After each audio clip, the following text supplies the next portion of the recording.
Chapter 20. Grayle. A week had passed, and I thought I'd hear from Caden to tell me he liked the presents, or not. I didn't think to ask his friend Lane or Scott, but perhaps I'd get a chance to see them, or Caden, at the opening of the new tattoo shop, Wounded Inked. It looked as if Tony had gotten a prime location around the corner from the college, in the same strip mall near Caden's coffee shop. The way I looked at it, one shop would help the other. Scott had asked for the night off, and I'd let him have it, because I'd forgotten about the invitation from Tony. "Come in and get your free tattoo," he'd said. I'd been meaning to get one forever and had never taken the time to do it, but tonight I would. Just as I was reaching for my keys, I spotted Austin on his way out. "I thought you were babysitting tonight?" He glanced at me, and I knew then where that was going. He'd never failed to disappoint me. "I thought I told you yesterday that I had an appointment, and I couldn't. Can't you get Scott? He's her nurse. He asked me for a day off. Why the fuck did I expect you to do me a favor?" I caught myself. He wasn't doing me a favor. It was his duty to take care of Amy, and he'd promised me that he would babysit tonight. He had wiggled out of paying child support, and now he was abandoning me when I needed him. This was my chance to see people again, because I'd been in the house working from home, seeing to Amy when Scott had to take his days off, and now when I'd get a chance to see Caden I couldn't. "Look, if it's that important, I can take Amy with me on my date," Austin admitted. "You're not taking her on a date with some stranger," I barked. "My date is not a stranger. It's time you know that I'm seeing Zach. Not that I gave a fuck, but him." "Zach? Caden's fake boyfriend from the lodge, Zach?" "I didn't think I needed your permission to see him." "On the contrary, you don't need my permission for anything, but you do if you planned on bringing my baby around him." "Amy's my baby too. If you'd paid child support, which you hadn't, and paid for the nurse, or her food, or anything. You haven't been doing your part lately. You were supposed to take a job to pay your child support or rent. I told you that you didn't have to pay my rent if you would just babysit occasionally, and I thought you were going to Europe on an assignment. So far, I haven't heard you talk about that. I told the partners at the firm in New York that I needed time off to take care of my child. Well, why aren't you doing that? You haven't done anything since you agreed to stay with her that one day. That doesn't make you a father. You were here and she had a nurse, so why did she need me to do anything?" "Just as I thought. You had no intention of doing anything.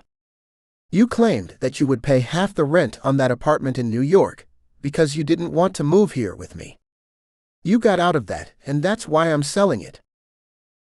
Look, Grayle, I don't have time to argue with you. You don't want me to take her with me, so I'm leaving." Austin walked out without another word.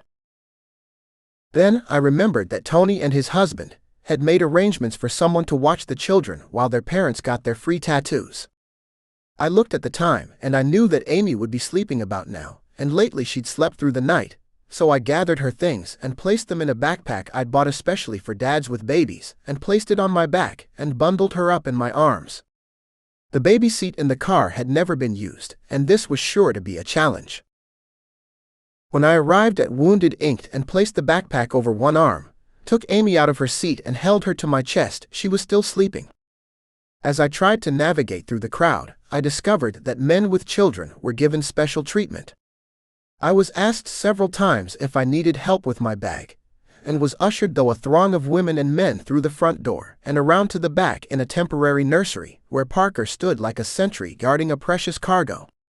When he saw me with Amy, he offered me a broad smile. "I guess your baby is the only one tonight. I was hoping we'd have more, but I'm glad you and..." He waited and pushed the blanket aside and swooned, waiting for me to tell him her name. "Amy."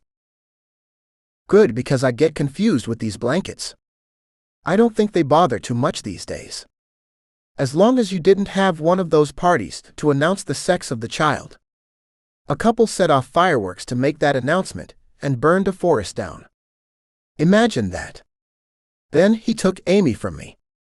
I wasn't always that keen on children, but when I thought how Tony wanted them, I said, "What the hell, anything for my love." He glanced around. Tony warned me about my language.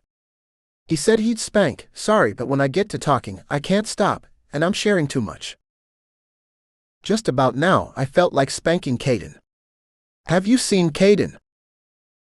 No, because it's difficult to see anyone. It's too crowded. There are people waiting for a chance to get one of those roses Wounded Inked is known for.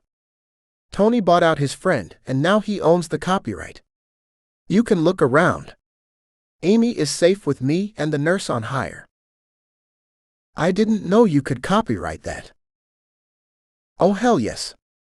You can copyright just about anything if you get to it first. Why don't you see Tony and get you a small one on your hand? We have some of the best tattoo artists this town has seen, and they're all vets. I looked around for Cade and heard some of what Parker had said. We have a nurse here, and we only have one baby, so you know she will be taken care of. She's a good baby. Now go and have a glass of wine and cheese, find your boyfriend, and enjoy yourself. You look like you could use a break, Mr. Meadows. Grayle. Please call me Grayle. Mr. Meadows seems so old. There is old Grayle and there is old. You're not among that latter group. A man as handsome as you, any man would kill to get you where I come from.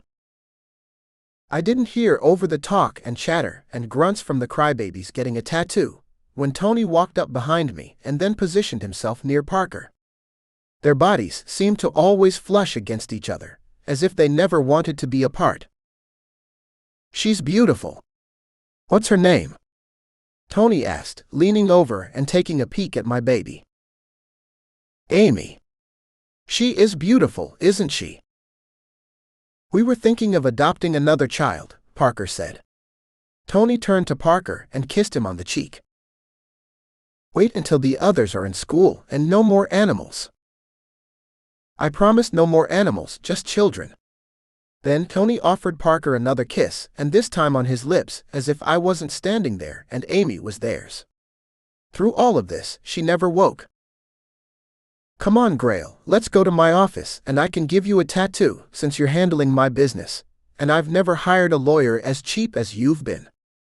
My husband will probably need you too, because of the housing subdivision he's planning for veterans.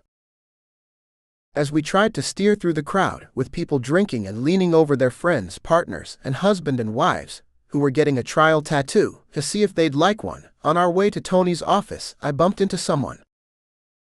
Excuse me, and there was Caden. We stared at each other, and he held a large glass of wine in his hand. I had been working long hours. I didn't know it would be that taxing. I wanted to call to tell you thank you for the roses, but I forgot. Because when I got home at night, I fell into the bed half dead. Did I tell you that I've moved? I'm in my own apartment. Why didn't you call me to help you? Because I knew you were busy. You have a baby, and then there's Austin. I heard from Lane by way of Cole that he was staying at your place. Did Lane tell you that the divorce went through without problems? The judge awarded me custody. Is that what you want? Cade asked me. Yes. You and Amy. That's all I want. Tony was standing near me and heard my conversation with Caden.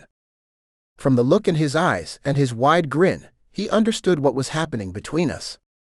Perhaps he recognized that uncontrolled electrical current that existed between two lovers. Why don't you two go to my office? Tony pointed to the back. You'll recognize it when you see it. There's no one in there, and you can talk it through without any distractions. It's too loud and crowded around here, Tony said, and then smiled at us. You two look good together, just like me and Parker. I was straight and he was gay. Go figure. I thought for a moment he meant that one of us was gay and the other straight, but Tony added, one mature and one young. Opposites always make for an exciting and dynamic life. I could tell you stories about us, but that's for another time. I see in your eyes you can't wait to get the fuck away from me. Well, go and make up, or whatever you do, enjoy yourself. And don't forget to lock the doors. Oh yeah, check the bathroom, there are some things you might need after your talk. He laughed and ambled back, perhaps to oversee the new hires or join Parker, because they seemed inseparable. Something I was hoping for with Cade. Tony was right. I couldn't wait to get Cade alone and tell him all the things I'd been holding inside me. I reached for Caden's warm hand and turned before Tony saw my eagerness and what I'd planned on doing in his office. Caden followed me as we locked eyes. His eagerness could have only surpassed mine, because I felt his passion in his eyes and the strength of his hand in mine. I opened the door, led him inside, and locked the doors behind me.